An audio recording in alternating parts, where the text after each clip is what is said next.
Hello and welcome to our YouTube channel exam study nine. Friends, आज हम आपके लिए 17 जुलाई के महत्वपूर्ण करंट अफेयर्स लेकर आए हुए हैं। फ्रेंड्स, अगर आपको वीडियो अच्छा लगा तो लाइक करें, चैनल को सब्सक्राइब करें और दोस्तों के साथ शेयर जरूर करें, क्योंकि करंट अफेयर्स किसी भी एग्जाम में महत्वपूर्ण भूमिका निभाते हैं। तो चलिए शुरू करते हैं। चलिए जानते हैं आज के बारे में 17 जुलाई की। तो देखिए, 17 जुलाई को विश्व अंतर्राष्ट्रीय न्याय दिवस मनाया जाता है। विश्व अंतर्राष्ट्रीय न्याय दिवस हर साल 17 जुलाई को मनाया जाता है। इसे अंतर्राष्ट्रीय आपराधिक न्याय दिवस या अंतर्राष्ट्रीय न्याय दिवस के रूप में भी जाना जाता है। यह दिन अंतर्राष्ट्रीय आपराधिक न्याय की उभरती प्रणाली को मान्यता देता है। बात करते हैं 17 जुलाई की। तो देखिए, 17 जुलाई को ही विश्व इमोजी दिवस भी मनाया जाता है। विश्व इमोजी दिवस 2014 से हर साल 17 जुलाई को मनाया जाता है। यह दिवस इलेक्ट्रॉनिक माध्यम से किसी भी विचार या भावना को व्यक्त करने के लिए मनाया जाता है।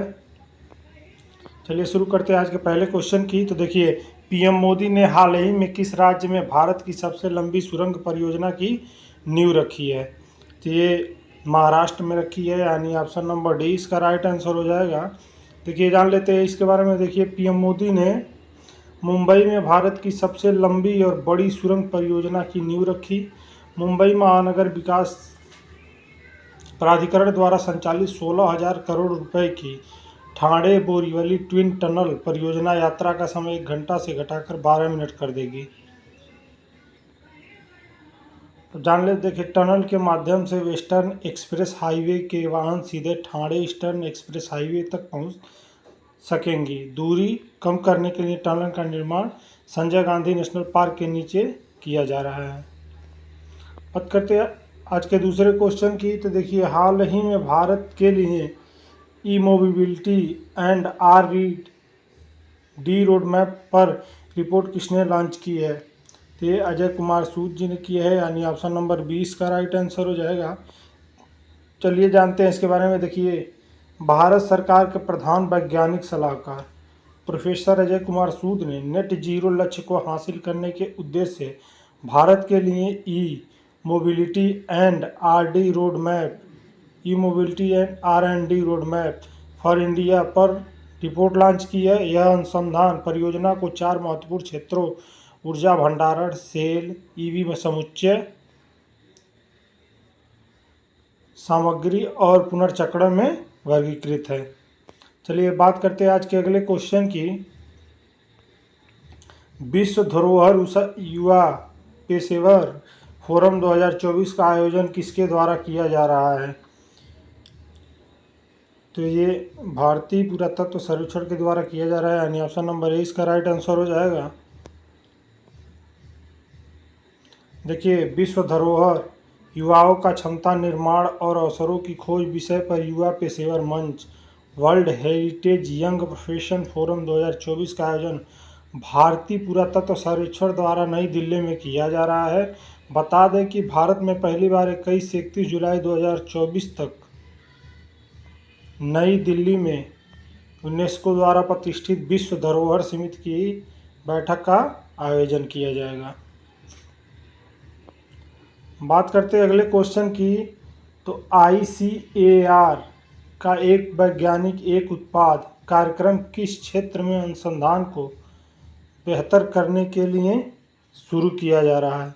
ये कृषि और पशुपालन में किया जा रहा है, यानी ऑप्शन नंबर 20 का राइट आंसर हो जाएगा। चलिए जानते हैं इसके बारे में। देखिए, भारतीय कृषि अनुसंधान परिषद ICAR कृषि और पशुपालक क्षेत्रों में अनुसंधान को बेहतर बनाने के लिए एक वैज्ञानिक एक उत्पाद कार्यक्रम किस क्षेत्र में अनुसंधान को बेहतर बनाने के लिए शुरू किया जा रहा है? ICAR की स्थापना 1929 में हुई थी। यह कृषि और किसान कल्याण मंत्रालय, कृषि अनुसंधान और शिक्षा विभाग के तहत एक स्वायत्त संगठन है। बात करते हैं आज के अगले क्वेश्चन की। तो दूसरा एशिया प्रशांत एपेस मंत्री स्तरीय सम्मेलन किस देश में आयोजित किया जा रहा है? तो भारत में किया जा रहा है, यानी ऑप्शन नंबर सी इसका राइट आंसर हो जाएगा। देखिए, भारत दूसरे एशिया प्रशांत मंत्री स्तरीय सम्मेलन की मेजबानी सितंबर में अंतर्राष्ट्रीय नागरिक उड्डयन संगठन ICAO के साथ संयुक्त रूप से करेगा। ICAO संयुक्त राष्ट्र की एक अंतर सरकारी विशिष्ट एजेंसी है। इसकी स्थापना 1947 में की गई थी। इसका मुख्यालय मॉन्ट्रियल कनाडा में है। जैव प्रौद्योगिकी अनुसंधान एवं नवाचार परिषद ब्रिक के तहत translation health science and technology institute यानी THSTI ने 14 जुलाई 2024 को SYNCHN 2024 की मेजबानी की है। इस योजना का उद्देश्य NCR बायोटेक क्लस्टर में अकादमिक और उद्योग सहयोग को मजबूत करना है, जिसमें जैव उत्पाद और जैव नवाचार को आगे बढ़ाने पर ध्यान केंद्रित किया गया था। बात करते हैं आज के अगले क्वेश्चन की। तो भारत सरकार ने फिलिस्तीन शरणार्थियों की मदद के लिए कितने अमेरिकी डॉलर की घोषणा की है? तो $5 मिलियन की गई है, यानी ऑप्शन नंबर 20 का राइट आंसर हो जाएगा। देखिए, भारत सरकार ने वर्ष 2024-25 के लिए $5 मिलियन अमेरिकी डॉलर अपने वार्षिक योगदान के हिस्से के रूप में निकट पूर्व में फिलिस्तीन शरणार्थियों के लिए संयुक्त राष्ट्र राहत और कार्य एजेंसी UNRWA को $2.5 मिलियन अमेरिकी डॉलर की पहली किस्त जारी कर दी है। बात करते हैं अगले क्वेश्चन की। तो विश्व युवा कौशल दिवस प्रतिवर्ष मनाया जाता है, तो 15 जुलाई को मनाया जाता है, यानी ऑप्शन नंबर 20 का राइट आंसर हो जाएगा। देखिए, युवाओं को रोजगार, उद्यमिता और उनकी कौशल क्षमता के बढ़ाने के उद्देश्य से प्रतिवर्ष 15 जुलाई को विश्व युवा कौशल दिवस वर्ल्ड यूथ स्किल डे मनाया जाता है। इसकी दिवस की शुरुआत संयुक्त राष्ट्र महासभा द्वारा 2014 में की गई थी। इस बार इसका थीम जो था, थीम इसका महत्वपूर्ण है, इसलिए इसको याद रखेंगे। शांति और विकास के लिए युवा कौशल, youth skill for peace and development. बात करते हैं आज के अगले क्वेश्चन की। तो भारत ने पहली राष्ट्रीय toll free anti narcotics helpline शुरू की है, वह नंबर क्या है? तो वह नंबर 1933 है, यानी ऑप्शन नंबर 20 का राइट आंसर हो जाएगा। देखिए, भारत अपनी पहली राष्ट्रीय toll free anti narcotics helpline number 1933 शुरू करने जा रहा है। साथ ही मानक पदार्थ निषेध सूचना केंद्र नाम से एक ईमेल आईडी भी शुरू करने जा रहा है। इस ईमेल आईडी को भी याद रखेंगे। मानस को 18 जुलाई को 7वें नार्को समन्वय केंद्र की बैठक के दौरान केंद्रीय मंत्री गृह मंत्री अमित शाह द्वारा लॉन्च की जाने वाली इस हेल्पलाइन नंबर पे 24 घंटे आप सुविधाएं उपलब्ध हैं। देखिए, एक और जान लेते हैं। देखिए, अखिल भारतीय आयुर्वेद संस्थान यानी AIIA नई दिल्ली में शल्य तंत्र विभाग को सुश्रुत जयंती 2024 के शुभ अवसर पर द्वितीय राष्ट्रीय संगोष्ठी सश्रुतम शल्य संगोष्ठी का सफलतापूर्वक आयोजन किया गया। ये याद रखेंगे, सुश्रुत जयंती 2024 के आधार पर ये द्वितीय राष्ट्रीय संगोष्ठी सश्रुत शल्य संगोष्ठी का आयोजन किया गया। शल्य चिकित्सा के जनक माने जाने वाले महान चिकित्सक सुश्रुत के सम्मान में हर साल 15 जुलाई को सुश्रुत जयंती मनाई जाती है। बात करते हैं आज की अगले क्वेश्चन की। तो देखिए, अंतरिक्ष अनुसंधान के बारे में वैश्विक सम्मेलन कहाँ शुरू हुआ? तो दक्षिण कोरिया में शुरू हुआ है, यानी ऑप्शन नंबर 20 इसका राइट आंसर हो जाएगा। देखिए, अंतरिक्ष अन्वेषण में एक मील का पत्थर साबित होने वाला कार्यक्रम अंतरिक्ष अनुसंधान समिति COSPAR की 45वीं वैज्ञानिक सभा बुसान दक्षिणी कोरिया में शुरू हुई। दक्षिण कोरिया द्वारा पहली बार आयोजित इस सम्मेलन में 60 देशों के 3000 वैज्ञानिक और उद्योग जगत के नेता भी शामिल हुए। बात करते हैं अगले क्वेश्चन की। तो किस राज्य ने अपनी पहली वर्ल्ड गैलरी खोली है? ये उत्तराखंड ने खोली है, यानी ऑप्शन नंबर 1 इसका राइट आंसर हो जाएगा। चलिए जानते हैं इसके बारे में। देखिए, उत्तराखंड वन विभाग द्वारा अनुसंधान विंग ने 15 जुलाई को देहरादून में प्राकृतिक शिक्षा केंद्र जाली ग्रांट में उत्तराखंड की पहली वर्ल्ड गैलरी की स्थापना की है। इस गैलरी में उत्तराखंड के पक्षियों की उच्च रिजोल्यूशन वाली तस्वीर दिखाई गई है जो विजिटर्स को राज्य के पक्षियों को आकर्षण का झलक दिखाती है।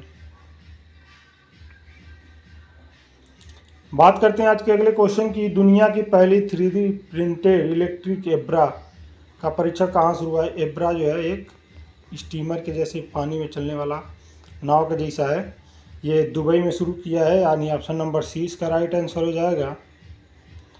बात करते हैं अगले क्वेश्चन की। तो देखिए आईपीएस राजीव कुमार कहाँ के फिर से डीजीपी बने हैं। ये पश्चिम बंगाल के बने हैं। इनको लोकसभा चुनाव 2024 के दौरान हटा दिया गया था, अब इन्हें फिर से नियुक्त कर दिया गया है। बात करते हैं अगले क्वेश्चन की। तो किस राज्य कैबिनेट ने शून्य बिजली बिल के प्रावधानों को तर्कसंगत बनाने की योजना की मंजूरी दे दी है। तो ये हिमाचल कैबिनेट ने दी है, यानी ऑप्शन नंबर 20 का राइट आंसर हो जाएगा।